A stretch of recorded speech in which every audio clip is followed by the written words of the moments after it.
TaySpooky family, it's me TaySpooky, and today I wanted to make a update video talking about the consequences of Screaming Bridge in River Legacy Park located in Arlington. Before I get started, if you're new to the Spooky family, give us a subscribe so you can become a part of the Spooky family, and if you already have, welcome. So nice to have you here. Without further ado, what's been happening, do you ask? Well, first let me explain where we went wrong and the importance of why you should always be very cautious when dealing with paranormal related things. So, every time Ronin and I go paranormal investigating, we like to kind of do the thing where you surround yourself with white light and protect yourself. You can do like a prayer, depending on what religion you are. Just kind of like words of affirmation, right? And then also we wear protective crystals and stuff like that. I always wear this crystal. Always, I never take it off, but just to be safe, I wear, it's like different jewelry of crystals and stuff that protect you from negative energy. Sometimes we even wear frankincense essential oil because that protects you from negative energy as well. And we are just pretty cautious, and whenever we speak with paranormal entities, we like to kind of make a point that no negative, dark, evil energy or entity are allowed to come through and speak with us. We're only like speaking with normal entities, not normal, nice, light and love, neutral, just not evil entities. So we went to Screaming Bridge, and to get there was kind of a walk. And that's really, it's not a problem. I love to walk. The problem is I was not dressed for the occasion at all. I was wearing these boots and my feet were hurting super bad. I was wearing a long sleeve shirt because it felt good outside until you were walking 36 minutes into the woods. It got kind of hot. So by the time I got there, I was a little bit tired, exhausted. And that's kind of the first mistake. After that, when we were there, we were very scattered. We were not well put together and thought through throughout the process. We usually are very on top of it, but I don't know what was different. Probably the Mercury retrograde, but I don't know what was different with this experience, why we were so scattered and why we were so just all over the place, really. At one point while we were communicating with the entity, somehow we ended up just walking away in the middle of the session and like exploring the bridge some more. We never closed out that particular session. And we were walking around the bridge and I was like, oh no, we need to go back. We need to close out the session. We can't just leave it hanging like that. So then we did a little bit more and we closed the session. But I don't know if maybe in that period of time when it was not ended, maybe something may have attached to me. I don't know. I just know that ever since I came home, it's a different entity. It's not the same entity that I've experienced before. I wouldn't say it's evil, but definitely mischievous. I got home that very same night. I took a shower, did all that great stuff, and then I came to my vanity right here, and this is my studio room. I got my haunted corner over here. I don't come in here often, just to record, to do makeup, after I shower, to put on like lotion and all that. So I came in and I was gonna pick at my face a little bit with this thing, right? A little pimple popper. It was sitting on the vanity, so I thought. I sat down, did all my stuff. I was watching YouTube on my phone, and I had my phone propped up in front of me like this, back of my van, like right against the mirror. When I was watching videos, I was looking for the pimple popper, and I was like looking all over, and I have a lot of crap up here. So I was like looking around everything, and I swept it with my hands because a lot of dirt, and not dirt, but hair and cat hair gets on it. So I like swept it like that. And I was still watching the video on my phone, and I was like looking for it, looking at all my stuff, and I didn't see it. And I was like, okay, well maybe it's in the bathroom, because sometimes my brother will steal it.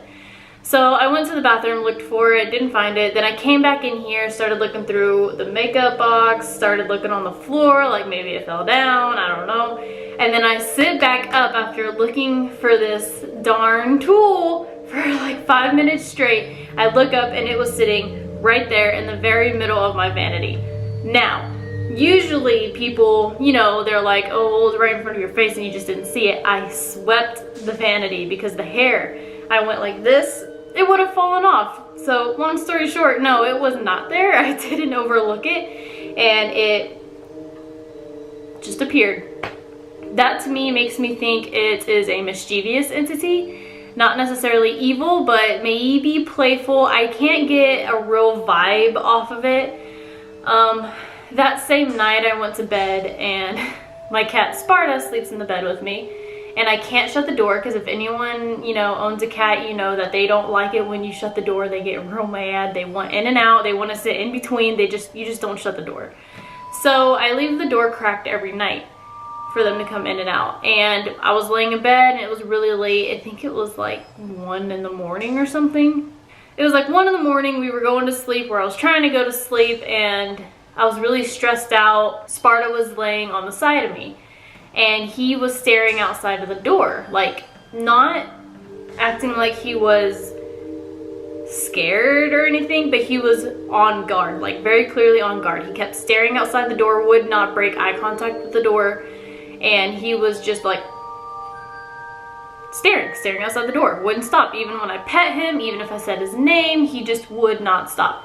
So then finally, like, oh, you're kind of freaking me out and I want to go to bed. So I open the door, I look out there, there's nothing there. I crack it and then I go back, lay down, I think he's fine, and then he starts doing it again. So then like 5 more minutes go by and I'm like, oh my god, okay, fine. So I open the door and I say, if you're a negative energy, if you're a bad entity, if you're anything that's not good or, you know, of light, then you need to leave. You're not welcome here. After that, he stopped staring at the door and we just went to bed. Like, that was the night. I don't know if anything's happened to Ronin. He brushes things off a lot, so it has to be something really big for him to notice. Not anything at all like what I was doing, but right after the pimple popper thing, I immediately called him. I was like, oh my god, guess what happened? And it's been kind of a wild ride since we went there. It was definitely a haunted place and I really enjoyed it. I definitely want to go back, but definitely gonna wear the proper attire and definitely going to take the proper precautions so that we don't bring anything home. As of right now, I'm not sure if the entity that came is with me or gone. Ever since I said the banish type of deal, I haven't experienced anything, but that's not to say, because I've noticed with entities, they kind of do something every once in a while. They don't do it constantly, or some of them. So that's it. That's the update. There's not really much to it. It's only been since, I think we went Saturday. So it's only been since Saturday, and that's not even a full week. I'll keep you guys updated if anything else happens after that as well. I was 100% sure I was gonna have night terrors that night, and I could have, I don't remember them, but I don't think I did. I didn't have the physical symptoms of night terrors. I don't think I had night terrors. I smudged my room, and I just went on with my day. So that's the story. Okay, so if you guys enjoyed this video, please give me a thumbs up. It helps a lot. Share it with your friends and your family. Subscribe if you haven't already, and if you have any experiences like this where something followed you from somewhere, leave a comment down below because I would love to know about it. Any requests on anywhere you guys want us to go relatively near where I live, because we're we work 2 jobs, Ronin and I, so we are kind of broke, but anywhere in Texas we'll put on the list and make an effort to go to. We like to take mini road trips. We're still planning on going to Mineral Wells, and we've like been on the way to Mineral Wells, Baker Hotel, like 3 times, but every time something happens. The last time we tried to go, I was in a really bad mood, and I was like, I can't do this while I'm in a bad mood, because, you know, it's just, you can't go paranormal investigating when you're not in a good headspace. And I was just like, oh man, we can't do it. And then we were like arguing, we couldn't do it. So we have yet to go to mineral wells, but we want to do that very soon. If there's any questions you guys want me to ask during any sessions, because I have very limited questions and I always like forget what I should ask, leave a comment down below, let me know. Just a list of questions you guys ever want me to ask the ghosts, because I'll ask them the questions. I run out of things. I just constantly ask them to say my name and say their name and where they died. So I'll think really hard about some new fresh questions next time we go, because I know it can get kind of boring. All right, well, I love you guys. I hope you enjoyed this video. Stay safe. Don't do anything dumb, and don't get possessed. Deuces. Please, please, please, please respect nature around you if you do go visit these places, and don't go trespassing. All right, bye guys.